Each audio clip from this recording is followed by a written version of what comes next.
I'm here with Stuff Political Editor Luke Malpass. I'm Anna Whyte. We've just come out of the budget lockup and we've been doing interview after interview with political leaders. What is your takeaway? Well, I think this is probably just a budget for the times, Anna. I mean, the government has said that, but I guess I would put it slightly different. It's a budget for a political moment, and that moment is that Chris Hipkins has taken over as Prime Minister. He wants to put his stamp on the government, and essentially they're trying to straddle a line of saying, look, we are fiscally responsible, but in the short run, we're going to spend a bit more to kind of help some of the cost of living, ease some of the cost of living pressures. So I think that's the general framing of it, bit of short term, bit of long term, and I think as well, just a few poison pills have been sort of stuck in there, the National Party's benefit. And what about those? The big ticket items, what were the big things that stood out to you?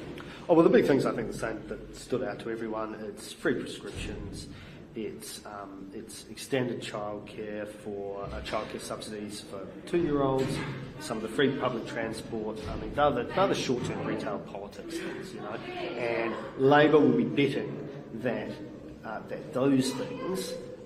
It would be very difficult for National to take it away. I mean, already we've seen Nicola Willis say before that the National Party will actually repeal the free prescriptions if they get into government. So already, both sides are taking a bet on what side the public's going to be on. I mean, probably to Labor's advantage by the time the election rolls around. I mean, everyone in the country will have had most of their prescriptions free for a few months. So, that can make a bit of a difference. Were there any glaring omissions in this budget that you saw throughout the documents? Oh, not really. I think it was more or less as expected, but with the way I'm kind of putting it is bread and butter pudding budget. It's bread and butter with a bit of cream, maybe some sultana or two. Does it mean it's boring? Oh, I don't think. I don't. I think it's very much a holding pattern thing with a bit more spending. Standard & Poor's, the global credit rating agency, put out a statement saying, "Look, we're keeping an eye on it. Basically, if you stick to what you say, you're okay. But we're just keeping a bit of a watching brief." I'm pretty sure I read that one of the banks is upgrading their, putting up their rates forecast. So, I mean, really, the real question will be when the rubber hits the road, how much interest rates keep going up and to what extent the government is blamed for that. Did you have any big surprises in this? Were there any policies that really stood out to you that you hadn't expected? I didn't think they'd go for the prescriptions one.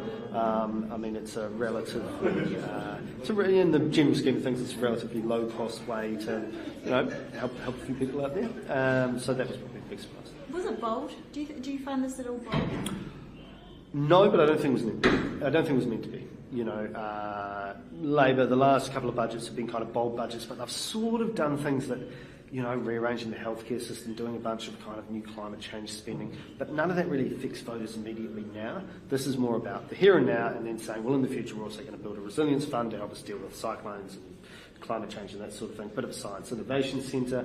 But to be honest, I think after Chris Hipkins, after years of Jacinda Ardern, I think that kind of Chris Hipkins is making a virtue of being a bit boring.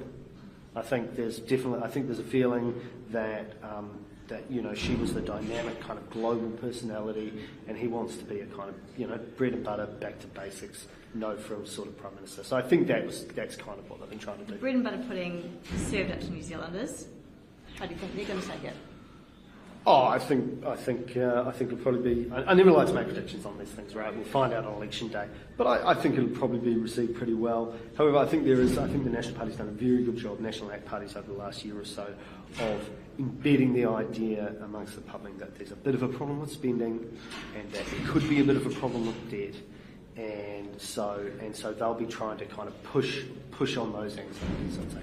Awesome. Hey, thanks, Luke. I'm Anna Whyte. This is Luke Malpass. Thanks for watching. Kia ora.